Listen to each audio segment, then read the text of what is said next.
Welcome back to the Forward Moves podcast, a place where we talk about all things marketing and operations for fitness businesses. I'm your host, Ash. And I'm your co-host, Kira, and let's get into the episode of today.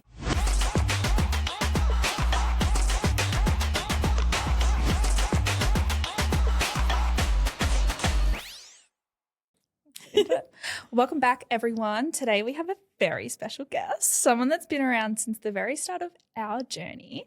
We have Jess Richards on the podcast. Hello. Hi. And Jess, if you don't know, is the co-owner of a BFT here in Brisbane and also owns her own online coaching business.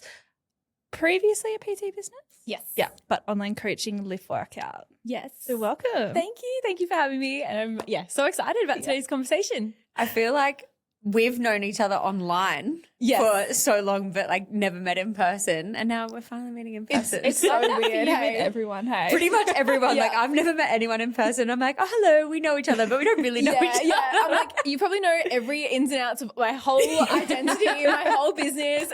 And then I'm like, nice to meet you. Yeah. Well, you are going through the program at the moment. Yes. Where are we up to, week 5? I don't know. I think so. I think like week 5 or 6. About there. Yeah. It's amazing. I'm just like, give you guys what you need, and then it's just been done. So I love it. Okay, it's getting done in the background. Yeah. Well, I'm really excited to have a chat to you because there's so many different moving parts in your world. Yes. And let's just jump straight into the gym because not many of our listeners would probably have experience with owning a gym. So you own it with your partner, don't you? Yes. Yeah. So it's been about a year and a half now, like 18 months since we took over BFT Chermside. Mm-hmm. And it was definitely a big jump initially at the start, or a big decision, obviously, taking on, a business.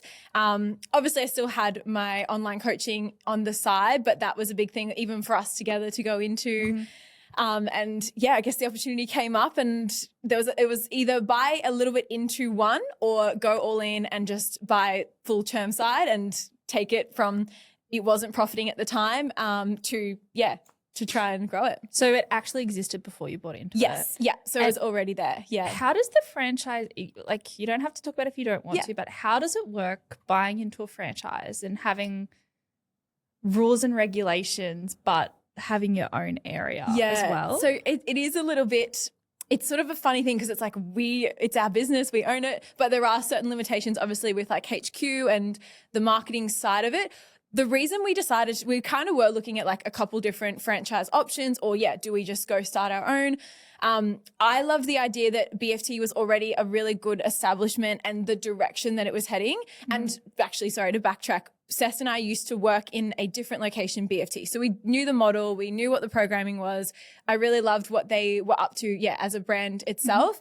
Mm-hmm. And then pretty much I'd stepped away actually from in-person coaching and went fully online, and he was still managing one of the gyms in Brisbane. And then the opportunity came up of like the owners that he worked for wanting to sell, and we're like, why not? Like, let's just do it. And I think something I've always been taught or brought up with in life is just like, have a crack, have a go, and I guess that was the opportunity there. And we're like, all right, let's do this thing, and, not kind of knowing anything or how to go about it. But I think to answer your question, it is around, there is certain regulations, but you do get to have free reign. And that was a big reason why I didn't want to buy in a little bit and have a percentage split with a couple other guys. And I said to Cecil, I was like, we need to, be able to make the decisions, and I don't want you to end up doing all the work or us doing all the work. And I guess only getting, say, 30% of that. Other people taking like piece of the pie kind of thing. Exactly. Was it scary buying into a business that wasn't profiting? Yes, that was the other thing. We looked at all the numbers, and actually my dad also mentors us as well. So he sort of had that oversight. He runs a few businesses in the background, and we looked at the numbers and we're like, okay, so it's going negatives each month. We have to turn this thing around pretty quickly. And then, luckily not luckily, obviously with the hard work, but within around, I would say like 4 months, we then got it up into the greens. So Oh, that's so good. which was good. What was lacking? What did you find? Definitely with especially group training, community, that is everything.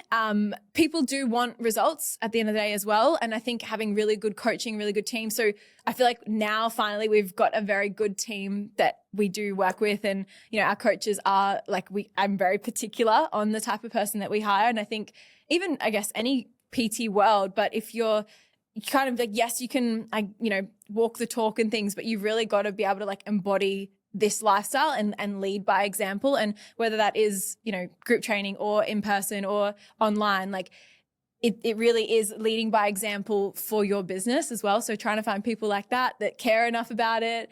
But yeah, definitely community and the right coaches. I think it was just lacking, and we had to really build that. And it was hard initially. We'd run like social events and there'd be like 5 people turn up, to then last year we hired out like the yacht club boat and then had that packed out. So that was a really cool moment to be like, we've really built up this community, and that's why people stay, like especially in group training, I feel as well. It definitely is a community thing. Yeah. Hey? Like my partner used to go to a BFT. He's like, I've got to go train with the boys. I'm Yeah. like, all right. You're not even trying hard. Yeah. With the hiring, I work with quite a few gyms myself. I find that finding staff for gyms in particular is incredibly difficult because of like the split shifts and how early the shifts are. Yeah. And did you really struggle in this area? Yeah, I think partly luck, partly I think what you attract. For example, one of our most recent girls we've just hired, she kind of wasn't really looking for a job, but I sort of was like went up to her and was like, all right, You want a job? I need you. Yeah. So yeah, and it's awesome because like I do look for as well when we do hire like what they offer in different disciplines. So she's kind of got like a powerlifting background. I'm like, sweet, like she literally squats 200 kilos, and I'm like, for her to come into our gym and show the girls and the guys, probably squats more than definitely squats more than the guys as well, to have that come in as like and be part of what we can offer. But yeah, I think it was, we did put stuff on, like the Seeker and stuff like that. But I think it really is like when you find someone, it is round hiring slow, find the right person, and fire fast is what we've learnt pretty quickly. The slogan of the century. Hey? Yes, yeah, definitely. It can be really hard to hire slow because you're so desperate to fill a role as well. But with your staff, I think it's a bit of a different area than we typically talk about. So do you have employees or contractors? We have employees. Yeah. Actually, I'm the only contractor as well. So yeah. So with your employees, how do you keep them happy? How do you keep them living for the business and being all about BFT? Yeah. So we do at least every 2 weeks, I would say, we do a meeting. We show them the direction that we're at. Actually, Seth is really good at this. He put together like the concept around LeBron and the basketball team, and he's probably going to kill me for, I think it was 98 or something, sort of grand final, some kind of like big game that it took them on, the Last Dance game or whatever it was. So he was like hyping them up all around this big concept. And I was like, yeah, cool. I kind of know what you're talking about. But yeah, pretty much just getting them around the vision of, our manager as well. Like she's awesome, and she's really like grown and come out of her shell from when we first met her. And I think just showing them in a little bit of a sense, like the back end of like, this is a business. It's not just a gym. And it's so funny. Like I feel same with PT world and gym world, like it's looked at so different. Like everyone thinks they kind of know how to do it until you're actually in it. And everyone has their 2 cents in that sense of like how to run it, especially members too. Like they love to sort of, oh, you should do this, you should do that. It's like, I think we've tried. We've done that. Didn't quite work. But yes, I think, getting the staff around the vision and just also, on board with what's happening and do you knowing, feel like it's like including them in the business so they feel a part of it and not just like a staff member? Yeah, exactly. And I think luckily, like with it being a smaller team, like we have 5 in the team. So, we're able to kind of like, if someone's not pulling the weight, like, we'll chat to them about it. But yeah, luckily, like I said, because of that hiring slow or finding the right people, I think that, in probably any industry, but that is what does create like a really, foundation for it for sure. Who does the difficult chats? Yours says? I feel like I talk about it to him and then he goes and does it. I'm like, you need to go say this. And then I'm like, good luck. Let me know how it goes. Yeah. Like we did have to fire a couple times, and I was sort of like, good luck. Like you go. To be fair though, I'll be back to you. Yeah. I'm just a girl. I'm just a girl. But yeah, I guess the way it sort of works too is it's definitely more so his baby, and we've transitioned that the last couple months. around the gym so that I can put a lot of focus in on my online and really grow that and take that forward. So and it's kind of nice too. We were very much like working together, living together, everything is together. So it is nice. So now he can kind of run it. We've got the manager also doing that, sort of all the ins and outs, the sales, the back end. And I can just oversee it all and turn up to the shifts and be a coach like I like to be. I was going to say, so you still do like in-floor, like some coaching classes? Yeah, so I'll do like anywhere between 10 to 15 hours a week max, and then just more back end, like organising kind of social events with him, or, you know, just telling him what to do, and then he goes and does it. Amazing. Great. Do you love still being able to do that face-to-face time? I feel like a lot of people who turn online, they really miss the gym floor. Yeah, it is nice. It breaks my week up, and, you know, it's cool. Like, I feel like I almost have two identities of like, I've got my online world and the side that Instagram, I guess, sees, especially with the online coaching. And I feel I don't as much sort of promote the gym on my you know, personal Instagram as well. But then it is that sort of like whole other world that, you know, you go there and the members and you know everything about them. And yeah, it is really beautiful just getting to know people in person. And like you said, you do miss when you are online, it can be a lonely space, especially when it's just you as a sole trader working for yourself. So I think it does break that up for sure. I love that. I was just about to ask you a question. It's gone. I hate that. Yeah. Because you're trying to listen. Yeah. You're like, gotta ask this question. Yeah. What was I going to ask? Give me 1 sec. Okay, now I'm feeling, you guys are both looking. I was like, this is what trimming's for. Yeah. Sometimes I get worried to like have like a pause, and then I forget that you can literally edit. Yeah, exactly. It's like, it's fine. I honestly can't remember what Was I it like- actually, no, that's what I was going to ask you. Now that you're in the gym, what gaps do you see in the gym industry that you think could be filled, but logistically it's a little bit hard? Gaps. I think definitely I feel there's still this like misconnection around nutrition. I think, you know, people can put together a decent program, especially with group training. Like there is that they can come in, they get told what to do, the exercises are all laid out, they've got their two coaches showing them technique.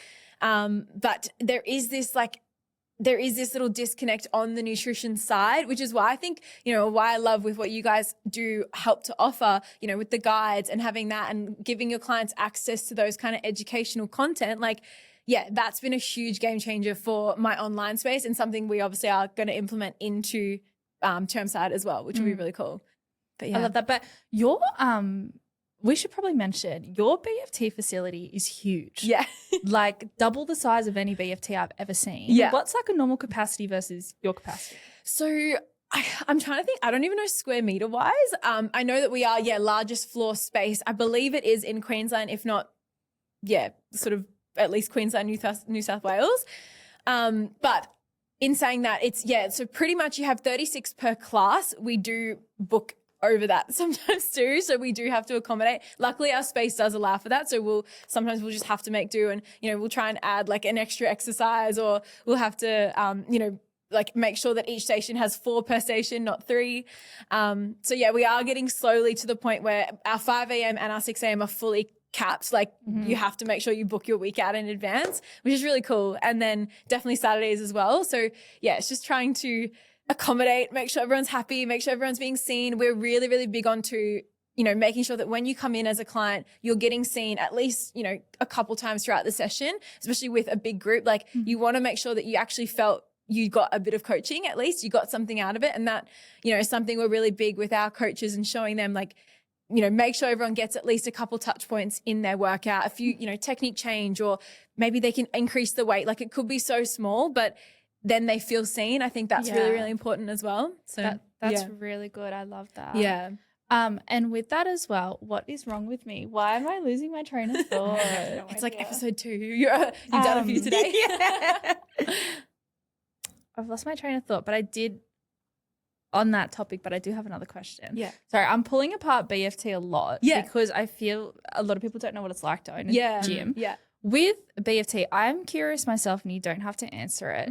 Do you pay like a profit share to them to use their branding? Is that how it works per month? Yeah. So it's, I'm trying to think of the percentage. I can't think of the percentage off the top of my head. Anywhere between like 5 to 7%, I believe. Okay. Plus then we do have like on top of, profit share. And then you also do have like licensing fees you then got to like factor into as well. But yes, basically the more you grow, the more they grow pretty much. Right. Is it still more beneficial to do that than start your own box gym though? I think so. I mean, I think it depends on where you're at. I think, for example, the market in Gold Coast versus Brisbane versus Melbourne, like you go to Melbourne, BFT is huge there. Like they got studios doing like over 400 members, which are wild.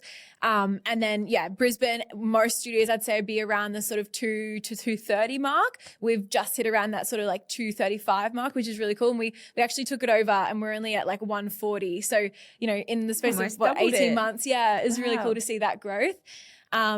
But yes, I think, it's just trying to, why did I lose my train of thought now then too?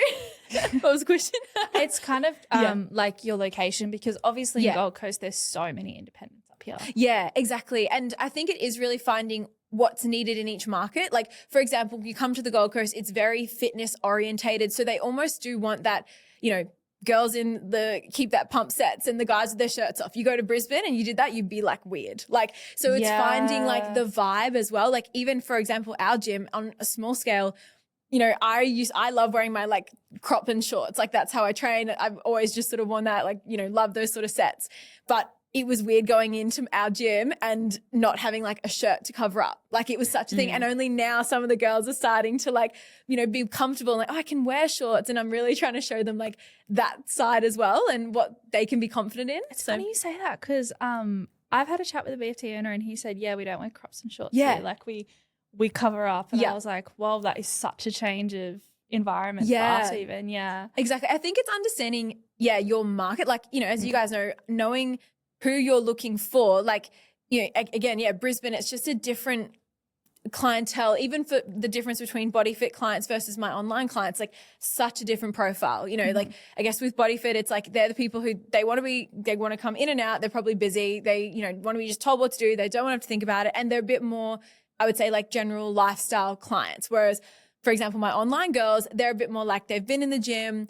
They, you know, I would say more that intermediate to advanced. They need that progression in their programming, their personalization to it. You know, we've got to map out the next 6 months to a year for them and go through the phases. Like they're very different styles of coaching within the two. And like I said, it's just, understanding who you're speaking to. But I have tried to convince some of the girls, you know, it's okay to wear like crop and shorts and be confident and, you know, like you're working for this. Like, and so now we see some of them in like their sets and I love it. That would be really exciting to be able to see like their transition as well. Like you'd be like a proud mum all the time. Like you're like, yes. Exactly. I see you. Yeah. Let's jump into your online coaching world, because that's obviously the world that we know and we know your business in that. So how long have you been an online coach for now? Yeah, so pretty much, started, as you said, in the PT world.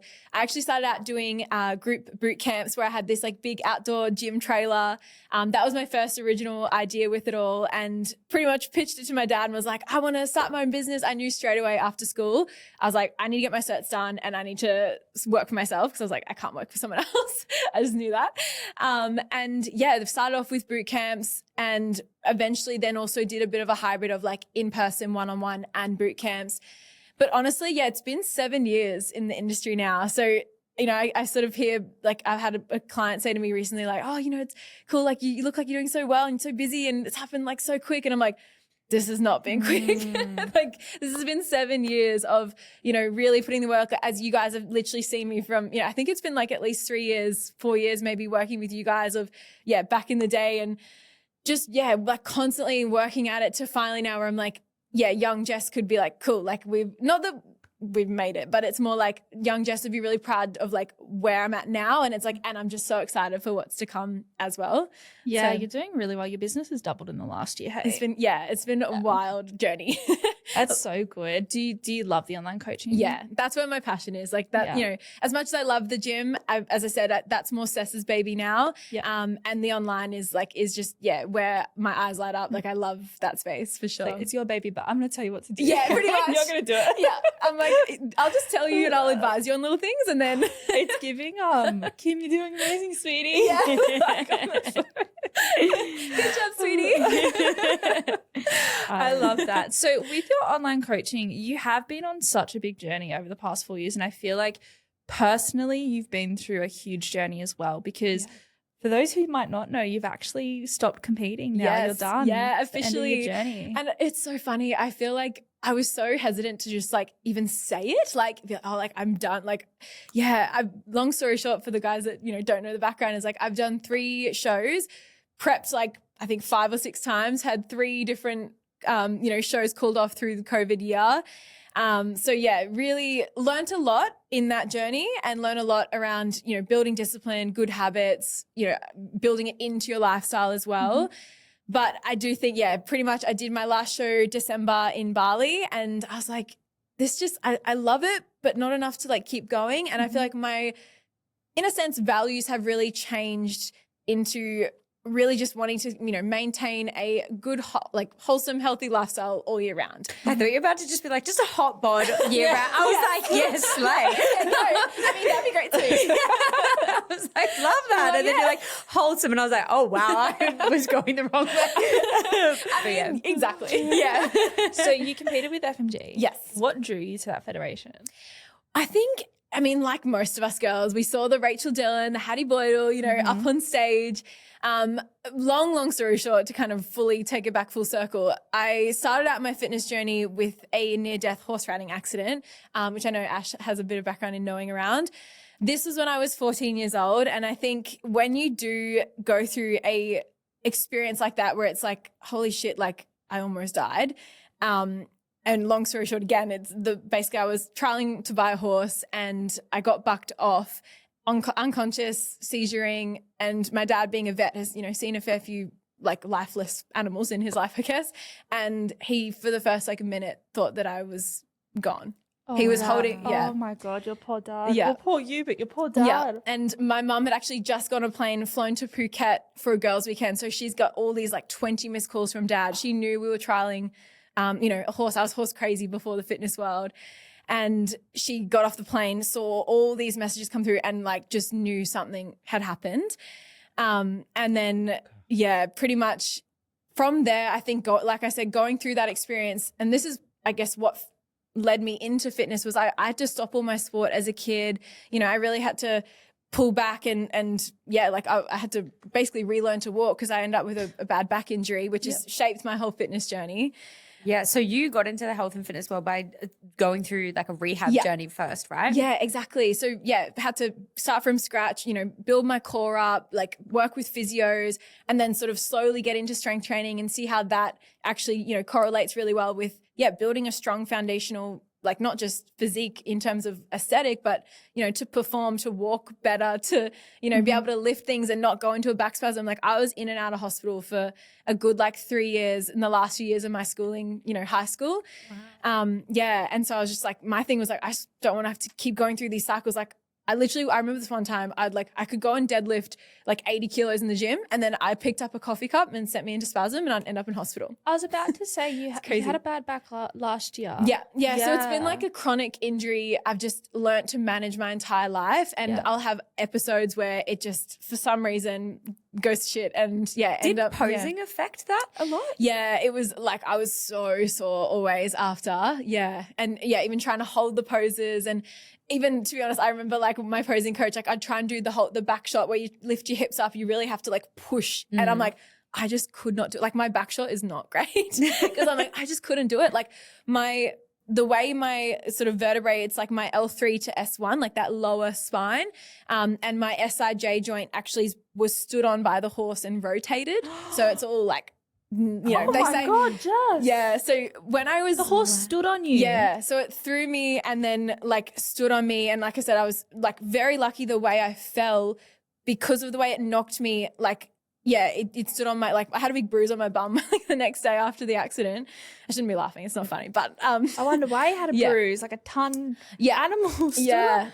Oh so it was a crazy, you know, I guess pivotal moment. But I think again, like something I've grown up with is like, I guess just not allowing experiences to, you know, let you be a victim to what's happened. And it's like, I knew, like, I always know, like, I want to make sure that I can, it sounds so cliche of like near-death experience and, you know, but it's like when you genuinely have one life, like all of us, and your health is like the number one thing. And when I hear people say like, I don't have time for it, I'm like, please make the time. Like, it's I watched important. I listened to a podcast the other day and it just hit me because like I've been going through some health issues lately.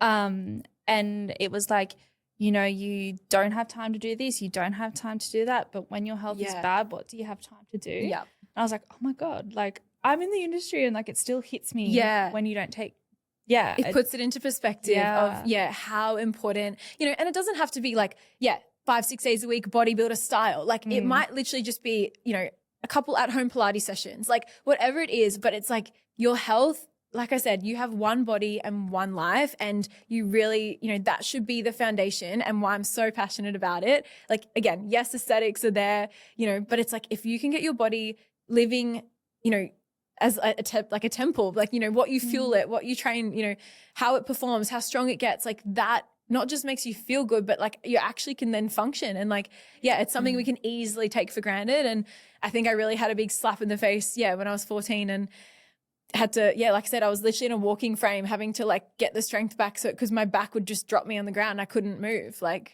Have you ever rode a horse again? I have. I love that so much. Yeah, you just gotta, I think that's it. Like, luckily, I, from the accident, could not remember like much at all. Like I was completely knocked out and started seizuring and, you know, Dad's like there holding my neck because he's like, okay, well, she's alive, but she's going to, you know, probably be paralyzed the way I fell. And pretty much I don't have much memory of it other than little flashes. So because of that, I could kind of, you know, I think I traumatized my family a lot more than myself, so I could get back on. And I actually got bucked off a horse when I was really young, and luckily my dad like stopped the horse from landing on me.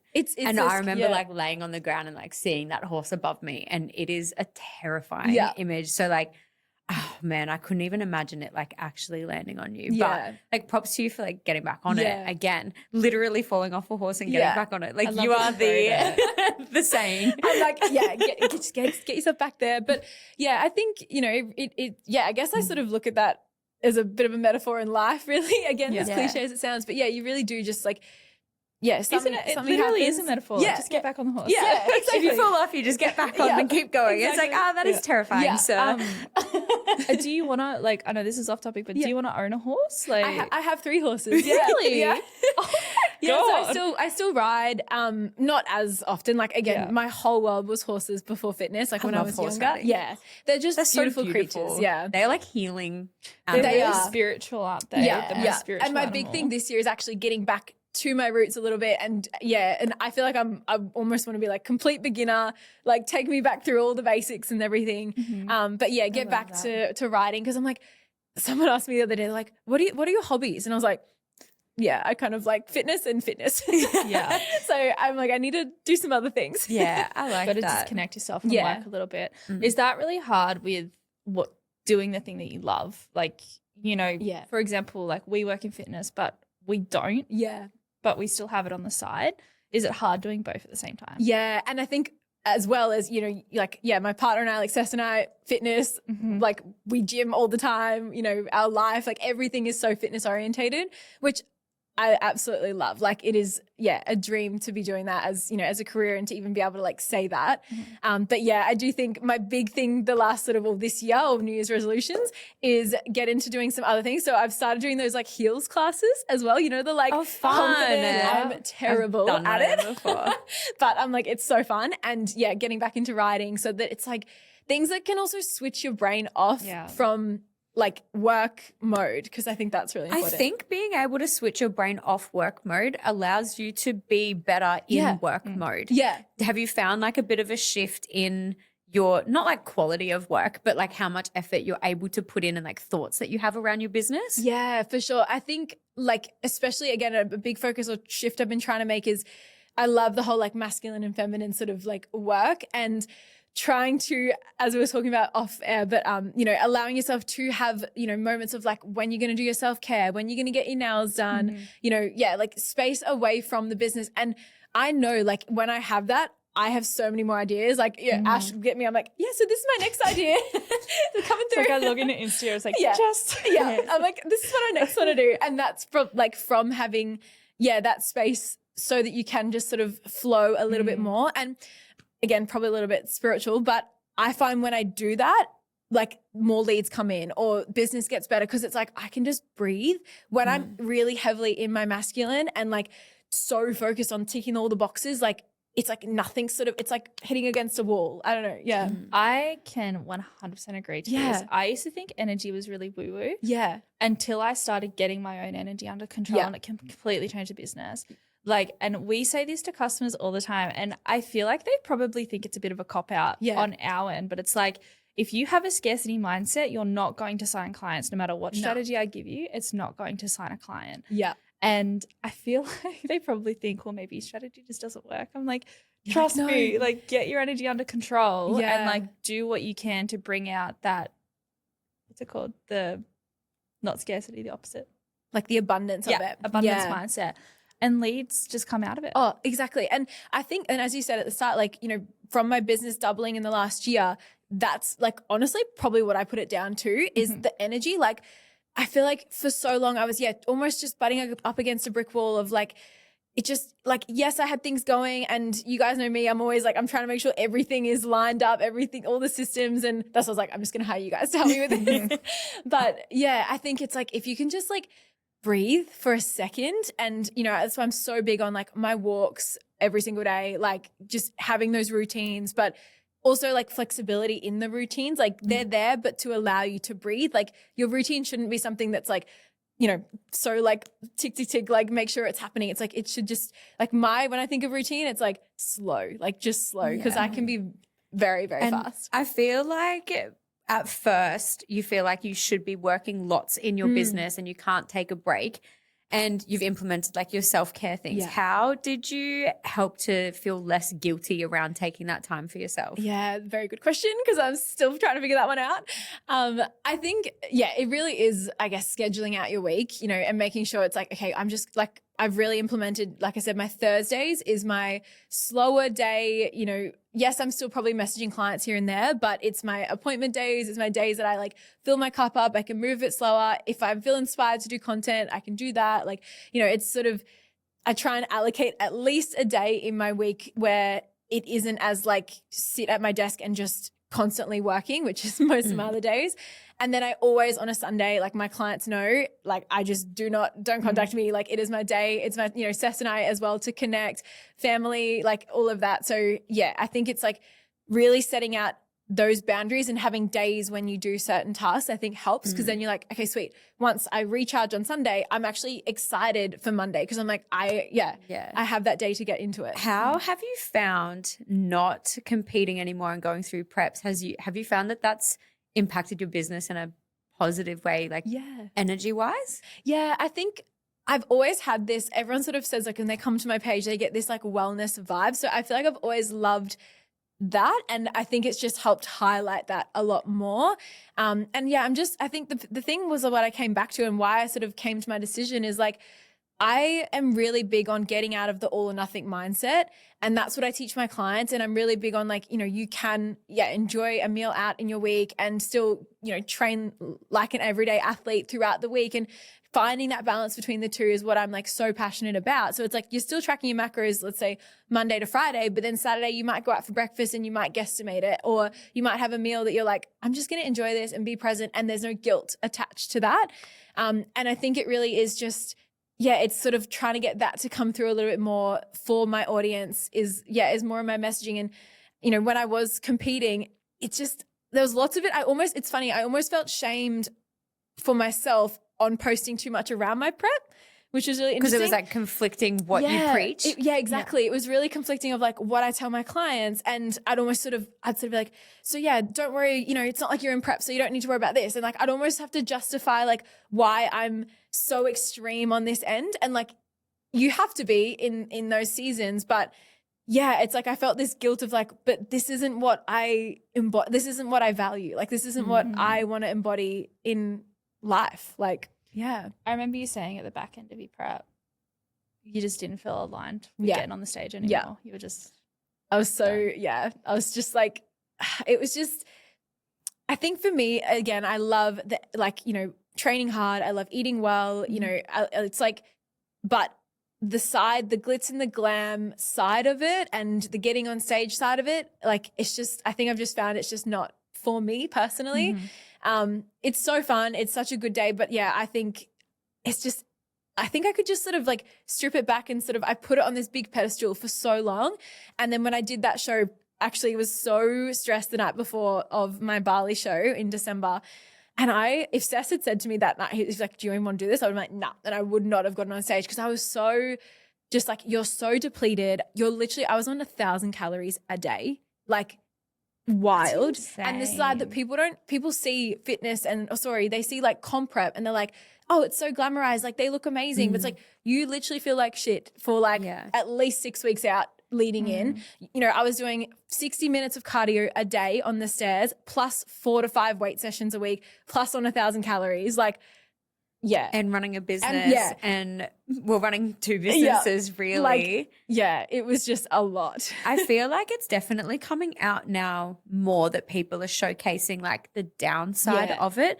Do you feel like it got way too over glamorized? Yeah. And the wrong people were doing comp preps that you probably shouldn't? Yeah, exactly. Like, honestly, I just think like, yeah, it's an extreme sport and it really is like, you've got to really know what you're going in for. And so you see it so often, like, you know, girls or guys will go and do a prep thinking like, I want to get super lean. And then they rebound and put on like 10, 15 kilos in like 2 weeks because they don't already have that current lifestyle and processes. And like, you know, I think that's why I'm really big on like, reverse dieting well and making sure that you're not just like doing a prep because it's, I guess, fun to do and you want to see how lean you get. It's like, it should just be an extension of what you already do.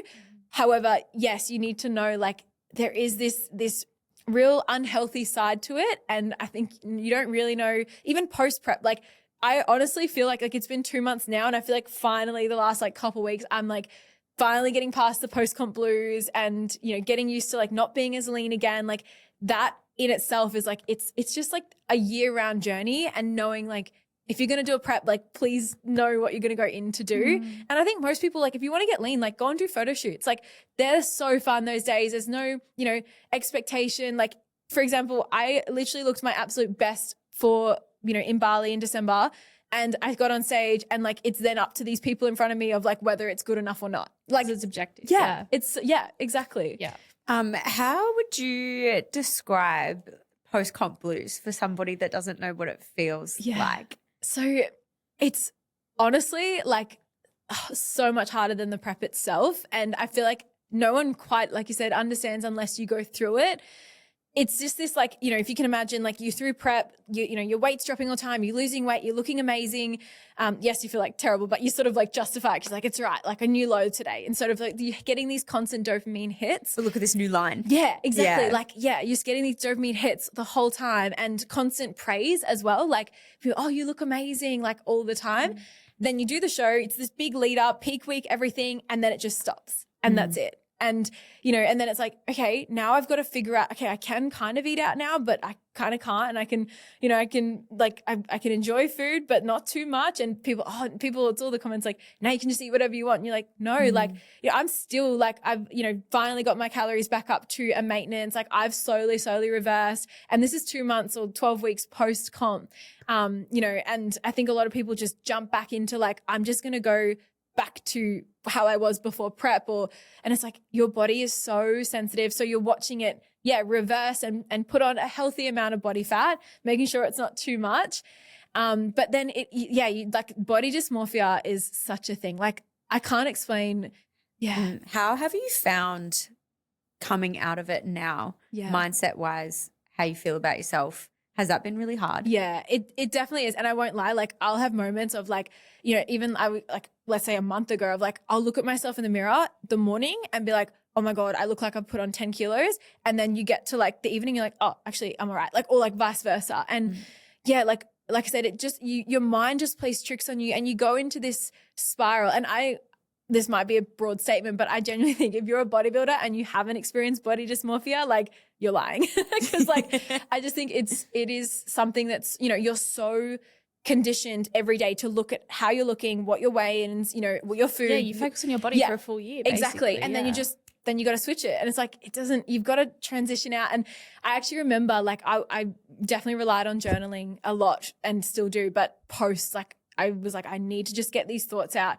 And it feels like almost breakup emotions. Like that's how I was kind of like, to best explain it. It's like you have moments of, oh, I feel okay. And then you have moments of, no, I feel like horrible. And then like you just, it's like breakup emotions. And then you get like a memory pop up in your phone and you're like, oh, I don't look like that anymore. Exactly. It's kind of, like a breakup where you like a memory pops up of like their face or whatever and you're like, oh, that person existed. Yeah. Like, I always find though, like when people send me like their prep photos or like, for example, you girls have all done it. Yeah. When you guys are at your leanest, I look at your face, I'm like, holy shit.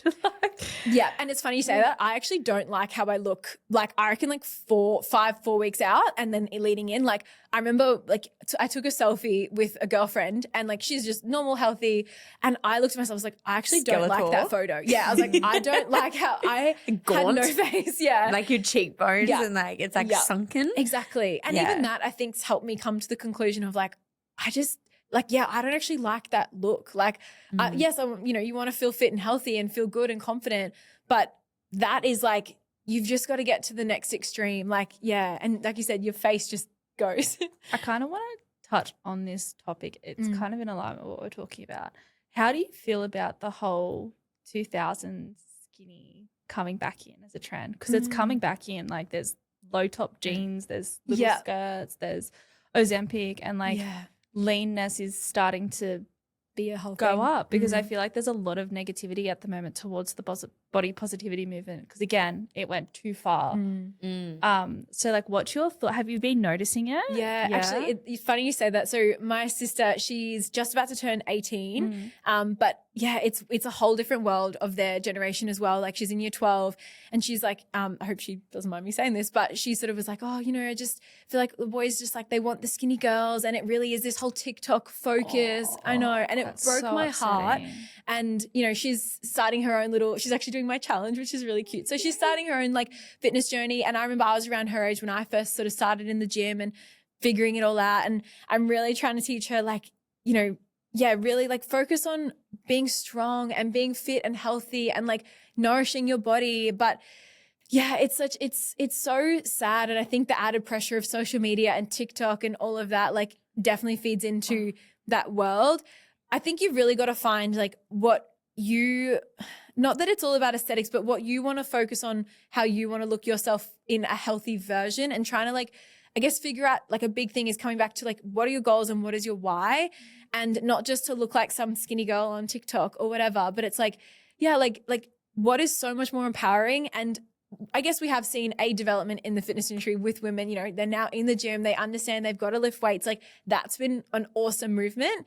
But I think like, social media definitely plays into young girls. That is honestly like heartbreaking because like I know probably when we were all back in high school, it was the same thing. And exactly. like I was not a skinny girl either. No. It's like that Kate Moss thing. And I feel like it's so important now, like how she was saying, like, oh, the boys want the skinny girls. But it's like you've got to do you for you and make sure that like you're not looking for that like external validation, which is so hard to just like say. But obviously it's like a thing that you need to work on and teach her, which I think she's very lucky to have you in her corner to teach her that while she's young. But oh my God, that is like literally heartbreaking. And it's like you see it. Yeah. Have you actually had any clients come through that have previously been on Ozempic just for like weight loss? Yeah, actually 2 at the moment. And what's beautiful is that they both come off it and are seeing much better results because we're building a proper,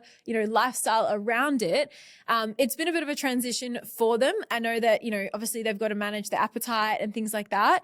But like it's just like, I'm almost like, I love that they've come off it with obviously the guidance of their doctor as well. Like I won't. Because you can't just stop taking it, right? Yeah, I think it's case by case on it, but there is like a transition, and obviously, it is an appetite suppressant. So, it is something that, they're going to have to adjust and know that, like. So they would have to like completely retrain their whole system, right? Like hunger cues. Yeah. It's kind of like they're coming out the back end of a prep almost. Exactly. Yeah. How has that been like? coaching people that have gone through that. Has that been really hard? I think it just more comes back to like, I'm not like pro or against Ozempic.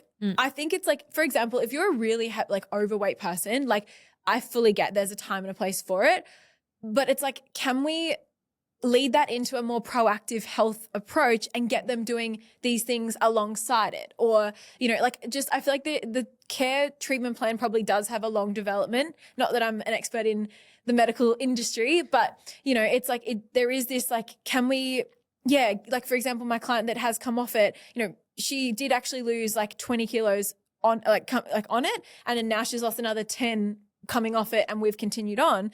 And she's really just embodied this complete like lifestyle change. Do you think that like the medical field also needs to be able to provide knowledge and not just like giving people? Yeah. I've heard that doctors only have to do 1 semester of nutrition. What? Like GPs only do like 1 basic. That makes so much don't sense quote me for like it. But like you would think that it's like, okay, I'm going to give you a weight loss supplement, but here's a meal plan, or here's like some kind of nutritional information. Or like here's a dietitian to go and work with, or like I feel like you might get annoyed at this. So I recently went like had a phone call with a GP and I asked to get like a general blood work checkup of all my hormone levels and everything. I got denied. Yeah, I've had that too. Yeah. And I couldn't just go get a health checkup of like my hormone levels, my vitamin levels. And they were like, well, do you have a problem? Yeah. And I was like, well, no, but I want to be proactive. And she was like, no. Yeah. I'd never spoken to her before. I literally hung up. Wild to me. I hung up on her. Well, and I was like, so what if somebody came to you? Yeah. I asked her on the phone. I said, so if somebody came to you and they wanted a yearly health checkup to make sure they were healthy, what would you tell them? And she said, I've told you your options. You can go do it privately and pay for it. Pay for it. Yeah.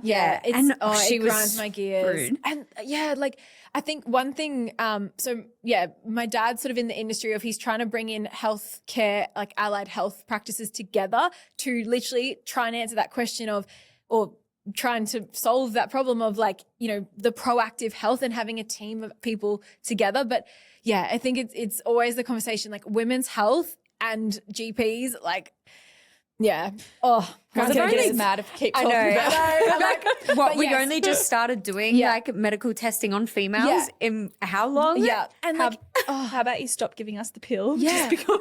Yeah, exactly. But even just like genuinely, I think I reckon it would only been like 5-6 years ago. I was like, oh wow, like you can only get pregnant, you know, when you're like 5 days. Yeah, 5 days. Like we just weren't taught any of this stuff even in school. Like it was just, if you rub shoulders with the boy, you're gonna get pregnant.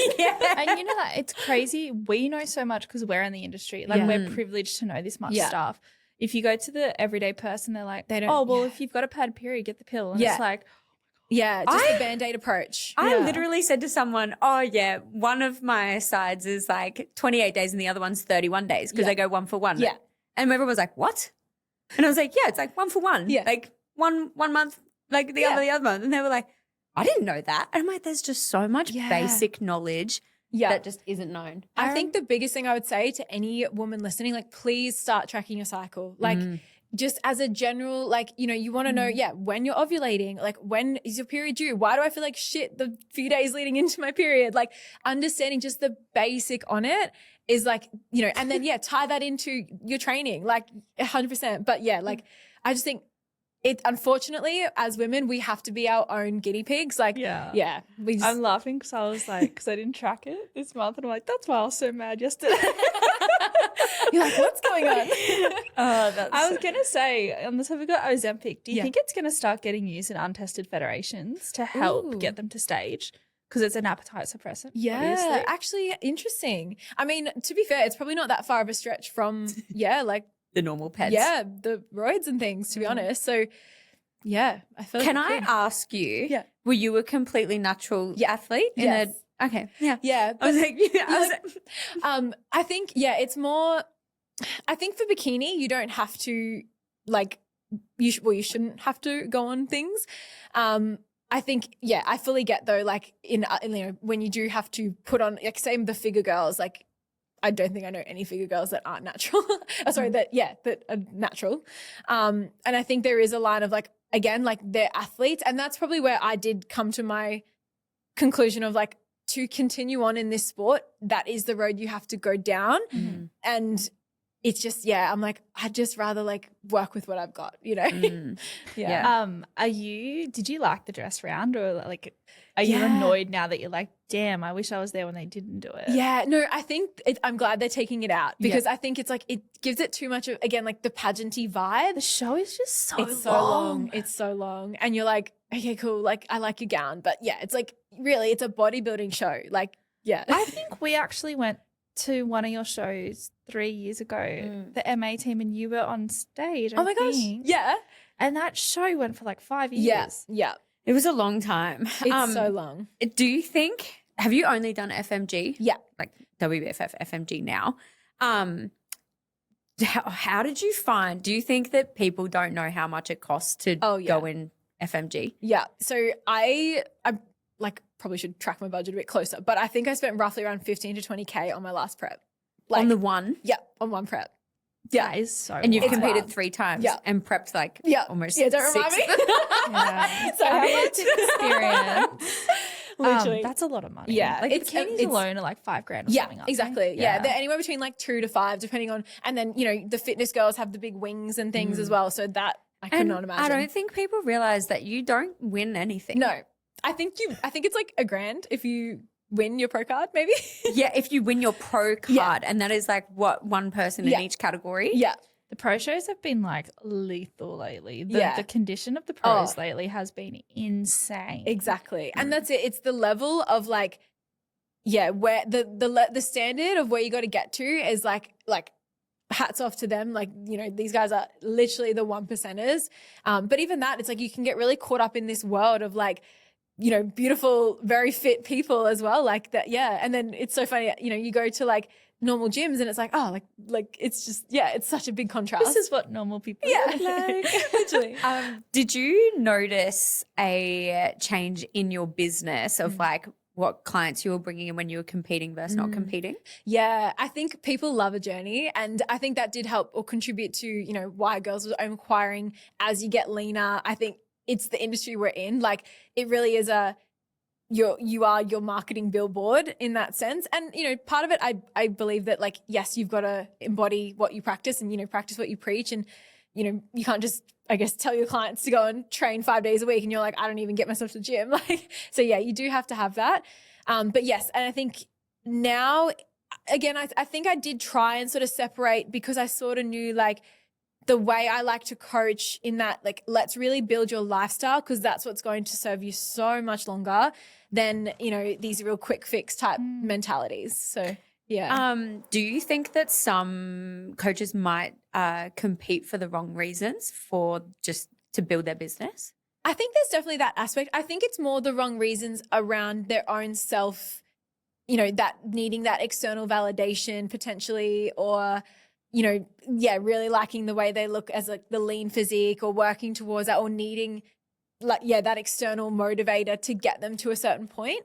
And then, it definitely does relate though. But I think, you know, for example, like I definitely did 2 other shows and my business was nowhere to what it is to the last one. So I feel like it can trickle in some sort of leads, but again, you've got to do it the right way. And like my first 2 shows, I was like, oh yeah, like hopefully this will help grow my business. But like you still got to do the work within your business. Like just because, you know, I know plenty of coaches that compete and their online coaching is like 2 clients, like, you know, so. If anything, it emphasizes your personal brand, not so much your business. Exactly. Because at the end of the day, you got nothing there. You got nothing to give them, like your capacity. Is WBFF even still a thing? Overseas. I think it is overseas, but I believe it's like, because Australia disassociated from it. So, but I feel like the whole world disassociated. Yeah. I think that's what it's in America still. Yeah. And I think that's what put into perspective for me of like, again, I put it on such a high pedestal for so long. And the fact that it like fell over overnight, like a whole company federation world, it's like, it really changed how I looked at it all, I think, as well. Goob really started some drama there, didn't he? Yeah. I remember we're looking at Goob's page and we're like, what is happening? Yeah. It was crazy. I love his content too. He just calls out. It's pretty good. It makes me a little bit anxious, not gonna lie. I love when he like, I think it was like he did one on Kim Kardashian. It was like, tell your editors to do better. But the fact that one man online tore down an entire federation in a week is insane to me. It's wild. But it's just like, again, it comes back to your morals. Like, yeah, for what, you know, I know there's plenty of podcasts that have gone into what happened with the whole WBFF stuff. But it's just like, you just don't want to associate with a brand like that and the way they ran things. Like, yeah. It really did like scatter a lot of people and they're like, I don't want to be aligned with this. And obviously they were midway through prep and they're like, I don't know what to do. Am I changing federations? Yeah. Like, what am I doing? Like, it's some people such an intense experience. What is it when they like remove their pro card status from completely? Yeah, like they completely redacted it and everything, which I was like, yeah, so many were like, no, I'm handing it in, which is crazy. I love that on the last WBFF show. All the pros just put the FMG stuff on and like hijacked and everything. It was. I love I was sitting there like popcorn watching. I was glued to my phone. Because I was getting like sort of some of my, you know, friends that are pros like getting their sort of insights and this is what's happening. And I was like, and then watching it all unfold, I was like, oh my God. Wow. You did it to yourself. You created like a corrupt show. So yeah, exactly. That's what you get for it. And I feel like WBFF kind of did have a bit of a negative rap like that, known as kind of more like, this is going to be controversial, but like known as a little bit more cattier and not clicky. Fair. Yeah. And I feel like FMG have really done some work to become a fair judging panel. 100%. And I saw that 100% in when we did like Bali show where, for example, so I came second in my show and the girl that came first didn't get her pro card. And she was so fine with it though. But like, you know, in the wellness category, it was literally just because she wasn't quite yet like pro worthy. And whereas before it was like, if you come first, you get your pro card. Like, so I really like that the fact that they're actually like, no, to get your pro card, like it should be, you look at IFBB, like it's a whole process. Like I don't even know how many shows they got to do to get it. So it's like when you're a pro athlete. So hopefully, you know, FMG start to create that, like if you're a pro, like you are actually like an athlete. There was like one show they gave out 20 pro cards. Yeah. It was like, it's whoa. Like, yeah, it's like everyone was a pro. Or like, so it really should be, you know, if you're a pro at something, like it should be because of how much work you've put in to get there. So, yeah. Yeah, it's definitely changing, which is very interesting. And I feel like from all of the changes they've made recently, like it just shows that they're actually listening to the athletes and what they want and probably like coming away from like money. Yeah, exactly. 100%. I think, Ari and Pauline, like they have heard what people's complaints are. And I really think they're doing a really good job at like, you know, making sure that they are fixing. There's all these little unspoken things that people are getting pissed off at. And I think they've done well at really creating this new brand that does well, you know, and listens to what people are saying. So I remember like the hotel room situation. It's like, it's the hotel and you have to stay in the hotel. Or even like booking makeup and things. Like you had to go with these people. You had no idea. And like, you don't want to work 22, 24 weeks to then get really shit makeup on the day. Like the amount of, you know, it's just like, like, you know, like just because it's then tied into the federation, like now you can, if you have your girl that you know does your face really well, like you can get her and you're not going to get marked down. Like shouldn't be. You got marked down for not using their makeup person. Yeah. It used to be, wild. I find it so wild that you competed in Bali. Yeah. Like where? It was crazy. Was it? It was at a convention center over there. It was so random. Like, it was really fun and stressful, and that like literally thought I was getting Bali belly like the few days leading into the show. I was about to say, competing in Bali, it's well known that if you eat the wrong food, you get sick. That would have been so. Yeah, I just ate at the same cafe every day. I was like, I'm just going to go there. I know everyone's eating there. It's like everything's tracked. The good thing with Bali, it's very fitness orientated. It's so easy to like eat your food. And to be fair, by peak week, like those tiny little, like if they make it 101 grams of chicken, it's probably not going to like make much of a difference.